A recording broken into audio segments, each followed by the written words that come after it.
నమస్కారం ETV news కి స్వాగతం. ముందుగా ముఖ్యాంశాలు. ప్రజలు తిరస్కరించిన జగన్ మారలేదన్న చంద్రబాబు. ఉనికి కోసమే హత్య రాజకీయాలని ధ్వజం. శాంతి భద్రతల విషయంలో రాజీ లేదని స్పష్టీకరణ. వైకాపా బాధితులతో కిక్కిరిసిపోయిన టీడీపీ కార్యాలయం. ప్రతి ఒక్కరి నుంచి వినతులు స్వీకరించిన సీఎం చంద్రబాబు.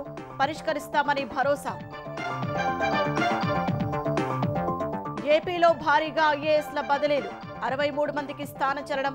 పంచాయతీరాజ్ గ్రామీణాభివృద్ధి శాఖ డైరెక్టర్గా కృష్ణతేజ.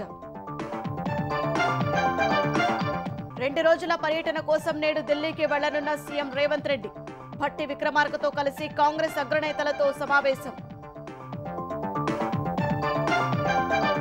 ఫోన్ ట్యాపింగ్ కేసులో కీలక పరిణామం.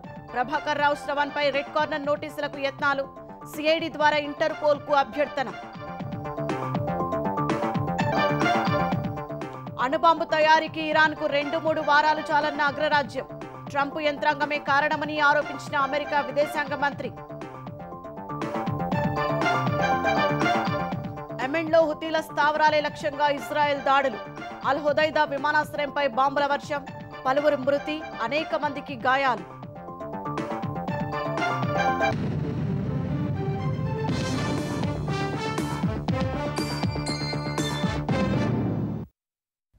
ప్రజలు చీకొట్టిన జగన్ మారలేదని సీఎం చంద్రబాబు అభిప్రాయపడ్డారు. ఉనికి కోసమే హత్య రాజకీయాలని ప్రేరేపిస్తున్నారని ధ్వజమెత్తారు. శాంతి భద్రతలకు విఘాతం కలిగిస్తే సహించేది లేదని టీడీపీ భేటీలో తేల్చెప్పారు. తెలుగుదేశం కార్యకర్తలు హింసకు పాల్పడినా కఠిన చర్యలు తప్పవని హెచ్చరించారు. అదే సమయంలో జగన్ చేస్తున్న ఫేక్ పాలిటిక్స్ ని మంత్రులు, ఎంపీలు, నేతలు వెంటనే బలంగా తిప్పికొట్టాలని సూచించారు. ఏపీలో ఎవరు హింసాకాండకు పాల్పడ్డా ఉక్కుపాదంతో అణిచివేస్తామని, శాంతి భద్రతల్ని కాపాడటంలో రాజీ పడబోమని సీఎం చంద్రబాబు స్పష్టం చేశారు. శాంతి భద్రతల్ని స్వయంగా తానే పర్యవేక్షిస్తానని తెలిపారు. ప్రజలు పూర్తిగా తిరస్కరించినా పులివెందుల ఎమ్మెల్యే జగన్ ప్రవర్తనలో మార్పు రాలేదని, ఉనికి చాటుకోవడానికే హత్యా రాజకీయాలకు పాల్పడుతున్నారని మండిపడ్డారు. ఏపీలో ఎన్డీఏ అధికారంలోకి వచ్చాక 36 మందిని హత్య చేశారంటూ జగన్ తప్పుడు ప్రచారం చేస్తుంటే మంత్రులు, తెలుగుదేశం నాయకులు గట్టిగా తిప్పికొట్టకపోవడంపై ఆయన అసహనం వ్యక్తం చేశారు. ఆ 36 మంది పేర్లు, వివరాలు బయటపెట్టాలని, గట్టిగా ఎందుకు నిలదీయడం లేదని మంత్రులు, ఎంపీలను ప్రశ్నించారు. రాష్ట్రంలో శాంతి భద్రతల విషయంలో రాజీ లేదని, పోలీసులు కఠినంగా వ్యవహరించాలని తేల్చి చెప్పారు. తెలుగుదేశం కార్యకర్తలు తప్పు చేసినా ఉపేక్షించొద్దని స్పష్టం చేశారు. హోంమంత్రి అనిత మరింత చురుగ్గా పనిచేయాలని, వైసీపీ తప్పుడు ప్రచారాన్ని వెంటనే తిప్పికొట్టాలని ఆయన ఆదేశించారు. పోలీసు అధికారులు వెంటనే స్పందించకపోతే సస్పెండ్ చేయడానికైనా వెనుకాడొద్దని చంద్రబాబు అన్నారు. 5 ఏళ్ల వైసీపీ పాలనలో గంజాయి, డ్రగ్స్, నకిలీ మద్యంపై అదుపు లేకపోవడం వల్ల రాష్ట్రంలో నేరాల రేటు పెరిగిందని తెలిపారు. త్వరలోనే పూర్తిగా నియంత్రిస్తామని స్పష్టం చేశారు. తెలుగుదేశం హయాంలో శాంతి భద్రతల నిర్వహణ అత్యుత్తమంగా ఉంటుందన్న పేరుందని గుర్తు చేశారు. దాన్ని దెబ్బతీయటానికి ఎవరు ప్రయత్నించినా సహించరని తేల్చి చెప్పారు. మత ఘర్షణలు, ఫ్యాక్షన్, నక్సలిజం, రౌడీయిజాన్ని నియంత్రించిన చరిత్ర తెలుగుదేశం ప్రభుత్వానిదన్నారు. తమపై తప్పుడు ఆరోపణలు చేస్తే ప్రజలు నమ్మరని ధీమా వ్యక్తం చేశారు. కానీ అప్రమత్తంగా ఉండాలని ఎంపీలు, మంత్రులకు సూచించారు.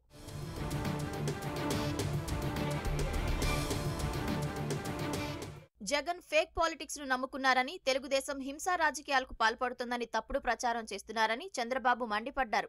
పల్నాడు జిల్లా వినుకొండలో వ్యక్తిగత కారణాలతో జరిగిన హత్యకు జగన్ రాజకీయ రంగు పులుముతున్నారని దుయ్యబట్టారు. హతుడికి, హంతకుడికి మధ్య వ్యక్తిగత గొడవలున్నాయని వైసీపీ నాయకులే అంగీకరించారని గుర్తు చేశారు. పోలీసుల విచారణలోనూ అదే స్పష్టమైందన్నారు. అయినా వైసీపీ నీచ రాజకీయాలు చేస్తోందని ధ్వజమెత్తారు. జగన్ తీరు దొంగే దొంగ అన్నట్లుగా ఉందన్నారు. శాసనసభ సమావేశాలకు హాజరవకుండా ఉండేందుకే ఢిల్లీలో ధర్నా పేరుతో ఆయన డ్రామా చేస్తున్నారని చంద్రబాబు మండిపడ్డారు. తప్పుడు ప్రచారంతో జగన్ మళ్లీ ప్రజల్ని మోసం చేయాలని చూస్తున్నారని ఆక్షేపించారు. వాళ్ల కుట్రల్ని సాగనివ్వమని తేల్చి చెప్పారు. వినుకొండ హత్య అత్యంత కిరాతకమన్న చంద్రబాబు నిందితుల్ని వదిలేది లేదని హెచ్చరించారు. నేరస్తులు రాజకీయ ముసుగులో తప్పులు చేసి తప్పించుకుంటామంటే కుదరదని తేల్చి చెప్పారు. గత ప్రభుత్వం వ్యవస్థల్ని నిర్వీర్యం చేయడంతో నేర సంస్కృతి వారసత్వంగా కొనసాగుతోందని అభిప్రాయపడ్డారు.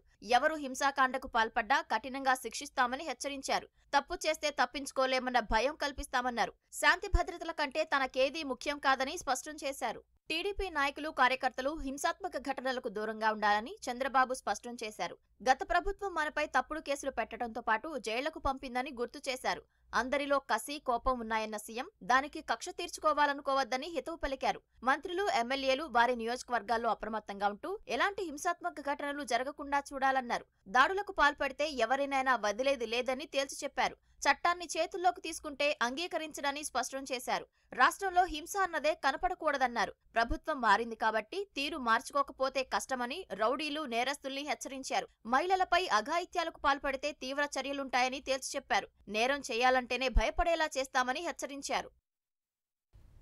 ఏపీఎస్ఆర్టీసీ ఉద్యోగులకు గత ప్రభుత్వం ఏ పింఛను ఖరారు చేయలేదని, ఉద్యోగులు సర్వీసులో చేరిన తేదీని పరిగణలోకి తీసుకుని పాత పింఛను దక్కేలా చూడాలని national Mazdoor union association CM చంద్రబాబుకు విజ్ఞప్తి చేసింది. ఈ మేరకు ఆ సంఘ అధ్యక్ష, ప్రధాన కార్యదర్శులు PV Ramanareddy, Y Srinivasarao CM చంద్రబాబుని కలిసి కార్మికుల సమస్యలపై వినతి పత్రం అందజేశారు. పనిష్మెంట్ల విషయంలో సర్క్యులర్ 1/2019 అమలు చేయాలని కోరారు. క్యాడర్ స్ట్రెంత్ పేరిట ఉద్యోగులను ఇతర జిల్లాలు, జోన్లకు బదిలీలకు బదులుగా ఎక్కడ పనిచేస్తున్న వారిని అక్కడే కొనసాగించాలని కోరారు. స్టాఫ్ రిటైర్మెంట్ బెనిఫిట్ స్కీమ్ను పునరుద్ధరించి డ్రైవర్, కండక్టర్లకు అన్ని భత్యాలు ఇచ్చేలా చూడాలని విన్నవించారు. ప్రభుత్వంలో విలీనానంతరం అపరిమిత ఉచిత వైద్యాన్ని గత సర్కారు తొలగించిందని కార్మిక సంఘం నాయకులు సీఎం దృష్టికి తెచ్చారు. గత సర్కారు పెండింగ్లో పెట్టిన 2017 నాటి వేతన బకాయిలు చెల్లించాలని కోరారు.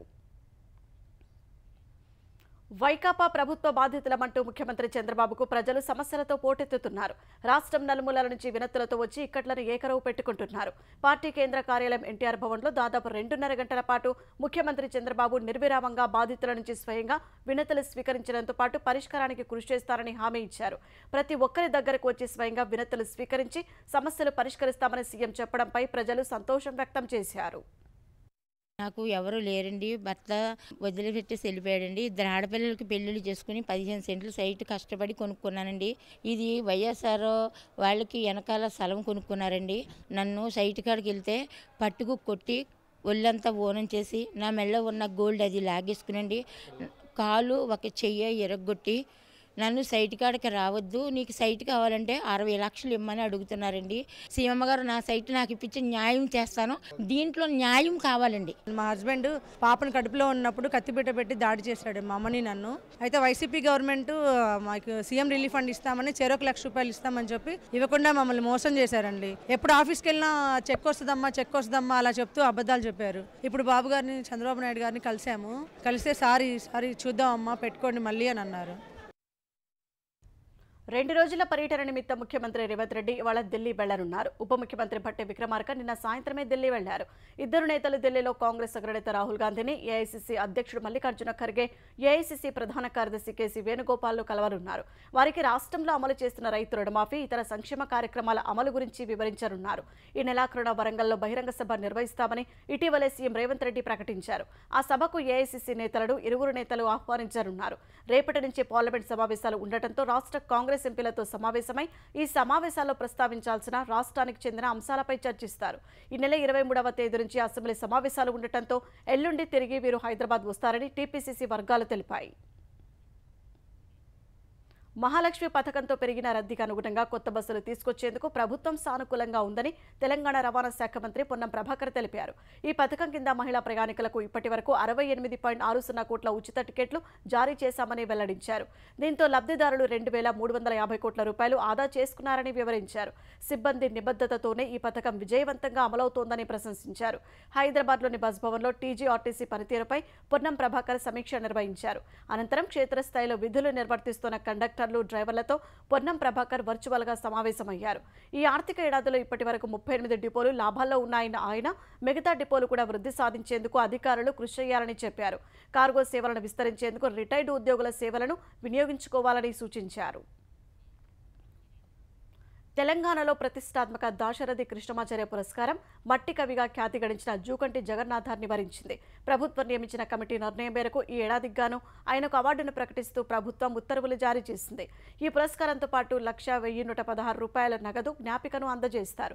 ఈ సందర్భంగా జగన్నాథంకు ముఖ్యమంత్రి రేవంత్ రెడ్డి శుభాకాంక్షలు తెలిపారు. ఈ నెల 24న హైదరాబాద్లో ఆయనకు అవార్డు ప్రదానం చేయనున్నారు. రాజన్న సిరిసిల్ల జిల్లా తంగళపల్లిలో 1955లో జన్మించిన జూకంటి జగన్నాథంను సన్నిహితులు మట్టి కవి అని పిలుస్తారు. 3 దశాబ్దాలు ఆయన కవితా ప్రస్థానం ప్రజలను మేల్కొల్పేలా సాగింది. 1993లో ఆయన సాహితీ ప్రస్థానం ప్రారంభించి ఇప్పటికీ 16 కవితా సంకలనాలు వెలువరించారు. శ్రమ దోపిడీ, రాజరిక వ్యవస్థ, ప్రభుత్వ వైఫల్యాలను తన కవితలు, రచనల ద్వారా ఎండగట్టారు. ప్రపంచీకరణపై మొదట్లోనే నిరసన గలం విప్పిన కవి ఆయన. స్థానిక మాండలికంతో సాగే ఆయన కవితలు కన్నడ, తమిళ, హిందీ, ఆంగ్ల భాషల్లోకి అనువాదమయ్యాయి. ఇప్పటి వరకు జూకంటి 11 పురస్కారాలు పొందారు. అందులో తెలంగాణ ఉత్తమ సాహితీవేత్త అవార్డు, సినారే కవితా పురస్కారం తదితరాలు ఉన్నాయి. కాంగ్రెస్ ప్రభుత్వ నిర్లక్ష్యం, అధికారుల అలసత్వం వల్లే పెద్దవాగోకు గండిపడిందని మాజీ మంత్రి బీఆర్ఎస్ ఎమ్మెల్యే హరీష్ రావు మండిపడ్డారు. రైతులు హెచ్చరించినప్పుడే జిల్లా కలెక్టర్, నీటిపారుదల శాఖ అధికారులు అప్రమత్తమై గేట్లు తెరిచి ఉంటే 100 కోట్ల రూపాయల నష్టం జరిగేది కాదని అన్నారు. కట్ట మీద నుంచి 4-5 గంటల పాటు నీళ్లు పొంగిపొల్లుతుంటే గేట్లు ఎత్తకుండా అధికారులు ఎందుకు ఆలస్యం చేశారని ప్రశ్నించారు. 3 గేట్లుంటే 2 గేట్ల ఎత్తడంలో ఆంతర్యం ఏమిటన్న మాజీ మంత్రి పాలెంవాగు ప్రాజెక్టు బద్దలై గుమ్మడివల్లి గ్రామాన్ని ముంచేసి ఉంటే ఎవరు బాధ్యత వహిస్తారని అడిగారు. అధికారులు నిర్లక్ష్యం ప్రదర్శించి వందల మంది గిరిజన బిడ్డల ప్రాణాలు పరంగా పెట్టారని మండిపడ్డారు. ఆంధ్రప్రదేశ్ నుంచి హెలికాప్టర్లు సకాలంలో రాకపోయి ఉంటే ఆ రోజు వరదలు చిక్కుకున్న వారి పరిస్థితి అగమ్యగోచరంగా మారి ఉండేదని ఆందోళన వ్యక్తం చేశారు. పాలెంవాగు ప్రాజెక్టు విషయంలో కాంగ్రెస్ ప్రభుత్వం తీరు దారుణమన్న ఆయన ప్రాజెక్టు కొట్టుకుపోయి 2 రోజులైనా మంత్రులకు తీరిక దొరకలేదా అని ప్రశ్నించారు. 3 మంత్రులు ఉండి ఉమ్మడి ఖమ్మం జిల్లాకు ఉరగబెట్టింది ఏముందని నిలదీశారు. ఇసుక మేట వేసిన ప్రతి ఎకరాకు 25,000 రూపాయలు చెల్లించి రైతులను ఆదుకోవాలని, పంట నష్టపోయిన రైతులకు ఎకరాకు 10,000 రూపాయల నష్టపరిహారం ఇవ్వాలని హరీష్ రావు డిమాండ్ చేశారు.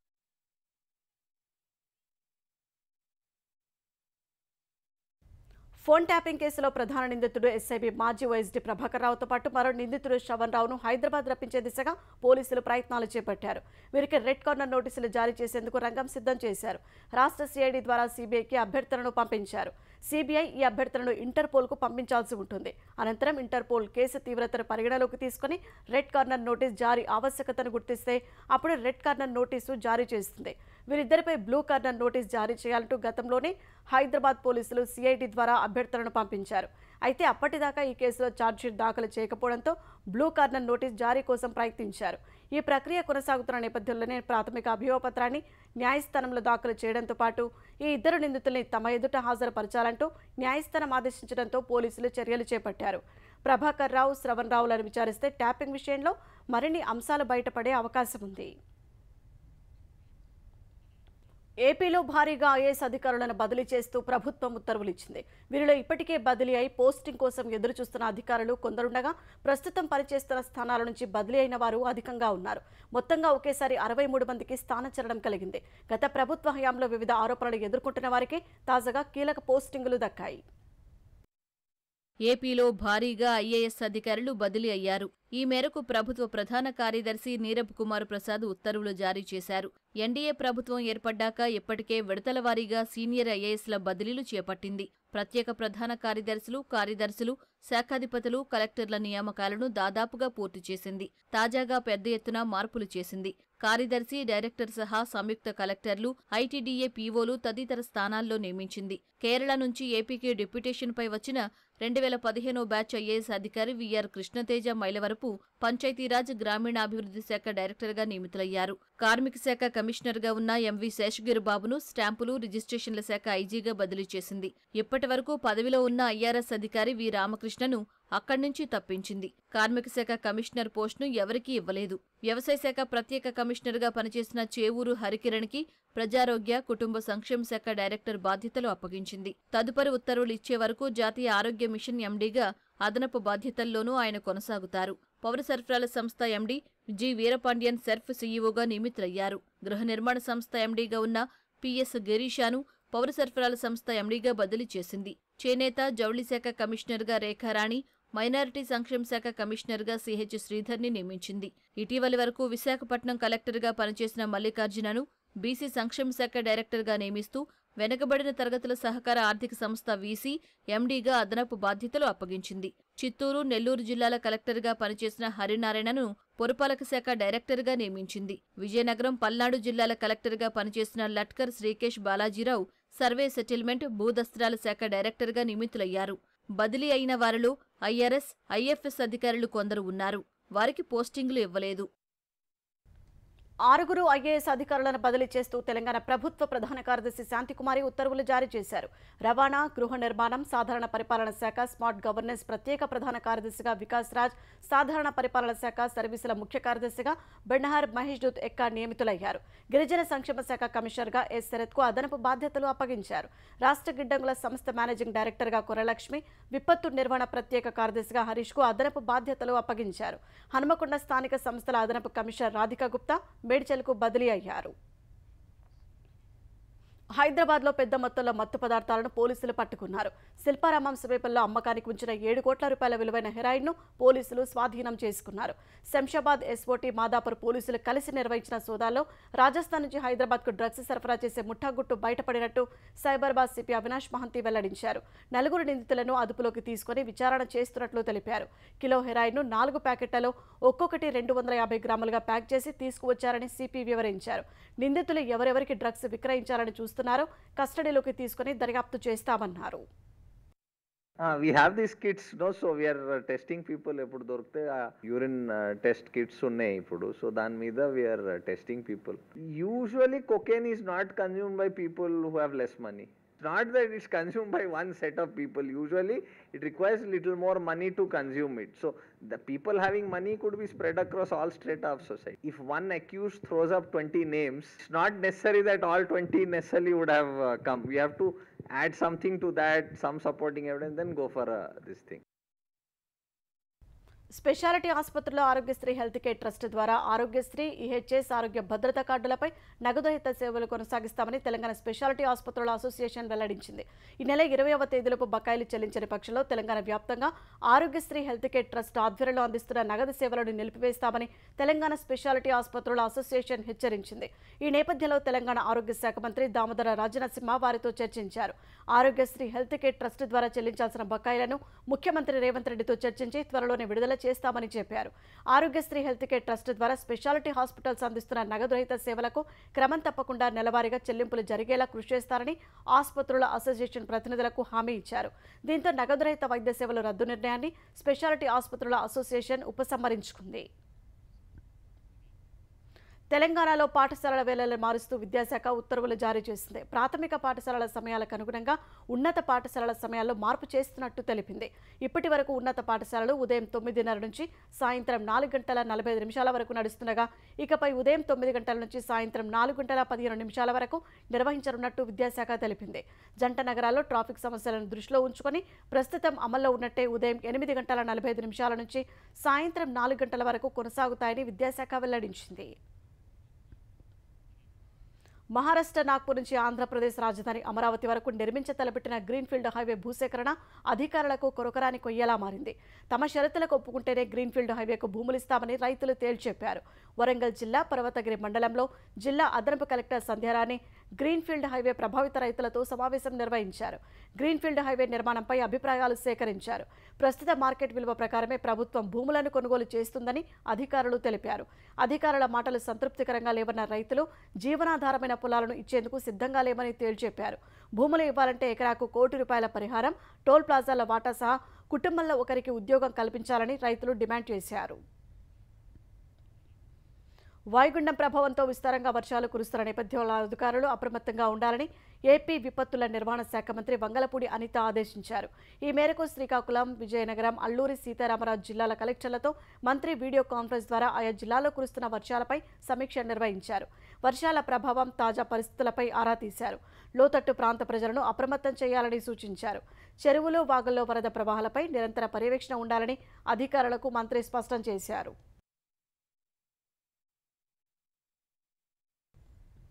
ఎడారి దేశం సౌదీ అరేబియాలో దుర్భర జీవితం గడుపుతున్న మరో ఏపీవాసి వీడియో సామాజిక మాధ్యమాల్లో వైరల్గా మారింది. ఖతార్లో ఉద్యోగం ఇప్పిస్తామని చెప్పి ఏజెంట్లు మోసం చేశారని కోనసీమ జిల్లా అంబాజీపేట మండలం ఇసకపూడికి చెందిన వీరేంద్ర కుమార్ ఆవేదన వ్యక్తం చేశాడు.